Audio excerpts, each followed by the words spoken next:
ನಮಸ್ಕಾರ ಸ್ನೇಹಿತರೆ. ನಿಮಗೆ ಈ ವಿಷಯನ ಹೆಂಗ್ ಹೇಳ್ಬೇಕು ಅಂತಾನೆ ಗೊತ್ತಾಗ್ತಾ ಇಲ್ಲ.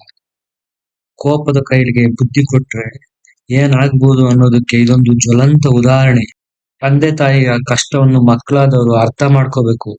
ಅವರು ತಮ್ಮ ಜೀವನವನ್ನೇ ಮುಡುಪಾಗಿಟ್ಟು ನಮಗೋಸ್ಕರ ಹಗಲು ರಾತ್ರಿ ಕಷ್ಟಪಟ್ಟು ನಮ್ಮನ್ನ ಸಾಕಿ ಸಲಹುತ್ತಾ ಇರ್ತಾರೆ. ಅಂತ ತಂದೆ ಅಥವಾ ತಾಯಿ ಮೇಲೆ ಕೈ ಮಾಡೋಕ್ಕೂ ಮುಂಚೆ ಮಕ್ಕಳಾದವರು ಒಂದು ಕ್ಷಣ ಯೋಚನೆ ಮಾಡ್ಬೇಕಾಗುತ್ತೆ. ಸ್ನೇಹಿತರೆ, ಇಲ್ಲೊಂದು ಘಟನೆ ನಡೆದು ಹೋಗಿದೆ ಬೆಂಗಳೂರಲ್ಲಿ.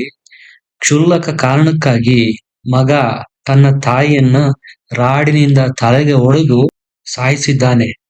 ಕಾರಣ ಏನಪ್ಪಾ ಅಂದ್ರೆ, ಬ್ರೇಕ್‌ಫಾಸ್ಟ್ ಮಾಡಿಲ್ಲ, ಕಾಲೇಜಿಗೆ ನಾನು ಹೊರಟಿದ್ದೀನಿ, ತಾಯಿ ಇನ್ನೂ ಮಲಗಿದ್ಲು. ಇದಕ್ಕೂ ಮುಂಚೆ ನಿನ್ನೆ ರಾತ್ರಿ ಒಂದು ಸಣ್ಣ ಜಗಳ ಆಗಿತ್ತು ತಾಯಿ ಮತ್ತು ಮಗನ ನಡುವೆ. ತಾಯಿ ಏನೋ ಕೋಪದಲ್ಲಿ, ನೀನ್ ನನ್ ಮಗನೇ ಅಲ್ಲ, ನೀನ್ ನನ್ ಮನೇಲಿ ಇರ್ಬೇಕಾಗಿಲ್ಲ, ನಾನ್ ನಿನಗೆ ಊಟಕ್ಕೂ ಮಾಡಾಕಲ್ಲ, ಹೋಗು ಅಂತ ಹೇಳಿದ್ರಂತೆ. ಇದರಿಂದ ಕೋಪಗೊಂಡಿದ್ದ ಮಗ ಸಹ ರಾತ್ರಿ ಊಟ ಮಾಡದೆ ಮಲಗಿದ್ನಂತೆ. ಬೆಳಗ್ಗೆ ಎದ್ದು ಕಾಲೇಜಿಗೆ ಹೋಗ್ಬೇಕಲ್ಲ, ತಿಂಡಿ ರೆಡಿ ಇರಲಿಲ್ಲ. ಇದರಿಂದ ತಕ್ಷಣ ಕೋಪಗೊಂಡ ಮಗ ತಾಯಿಯ ತಲೆಯನ್ನು ಸೀಳಿ ಹಾಕಿದ್ದಾನೆ. ಆ ಹುಡುಗ ವಿದ್ಯಾವಂತ, ಡಿಪ್ಲೊಮಾ ಓದ್ತಾ ಇದ್ನಂತೆ. ಅಂತ ವಿದ್ಯಾವಂತ ಹುಡುಗ ಈ ಕೆಲಸ ಮಾಡಿದಾನೆ ನೋಡಿ. ಈ ನೀಚನಿಗೆ ಏನನ್ನು ಬೇಕೋ ಏನೋ ಗೊತ್ತಾಗ್ತಾ ಇಲ್ಲ. ಏನಿ ಘಟನೆ, ಎಲ್ಲಿ ನಡೆದಿದ್ದು, ಯಾವಾಗ ನಡೆದಿದ್ದು, ಇದರ ಬಗ್ಗೆ ವಿವರವಾಗಿ ತಿಳ್ಕೊಳ್ಳೋಣ ಬನ್ನಿ. ತಾಯಿ ಹೆಸರು ನೇತ್ರಾವತಿ. ಮಗ ಸುಮಾರು 17ರಿಂದ 18 ವರ್ಷ ವಯಸ್ಸಿರಬಹುದು. ಈ ಘಟನೆ ನಡೆದಿದ್ದು ಬೆಂಗಳೂರಿನ ಕೆಆರ್ ಪುರದ ಭೀಮಯ್ಯ ಲೇಔಟ್‌ನಲ್ಲಿ. ಇದಕ್ಕೆ ಬಲಿಯಾದವರು ನೇತ್ರಾವತಿ ಅನ್ನೋ 40 ವರ್ಷದ ತಾಯಿ. ನಿನ್ನೆ ಸಂಜೆ ಮುಳಬಾಗ್ಲಿಂದ ಕೆಆರ್ ಪುರಕ್ಕೆ ಮಗ ಬಂದಿದ್ದ. ತಾಯಿ ಜೊತೆ ಜಗಳ ಮಾಡ್ಕೊಂಡು ಊಟ ಮಾಡದೆ ಮಲ್ಕೊಂಡಿದ್ನಂತೆ. ಇದರಿಂದ ಅಸಮಾಧಾನಗೊಂಡಿದ್ದ ತಾಯಿನೂ ಕೋಪದಲ್ಲಿ ನಿದ್ದೆ ಮಾಡ್ತಾ ಇದ್ರಂತೆ. ಶುಕ್ರವಾರ ಬೆಳಗ್ಗೆ 7:15, 7:30 ಅಷ್ಟೊತ್ತಿಗೆ ಎದ್ದ ಮಗ ಕಾಲೇಜಿಗೆ ರೆಡಿಯಾಗಿದ್ದಾನೆ.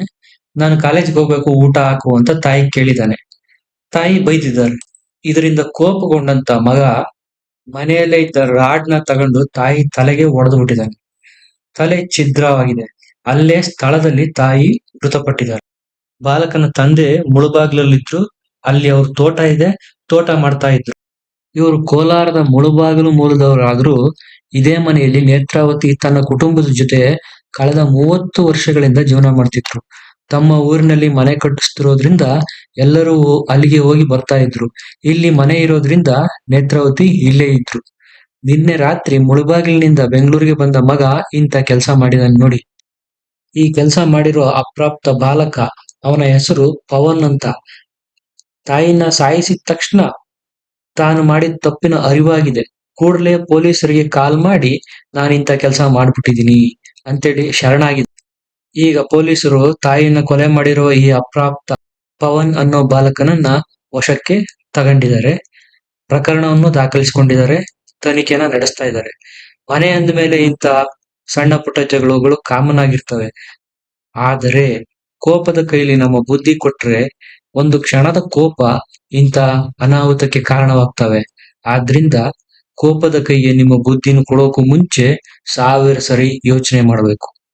ವಿಡಿಯೋ ಇಷ್ಟ ಆದ್ರೆ ಲೈಕ್ ಮಾಡಿ, ಸಬ್ಸ್ಕ್ರೈಬ್ ಮಾಡಿ. ಧನ್ಯವಾದ.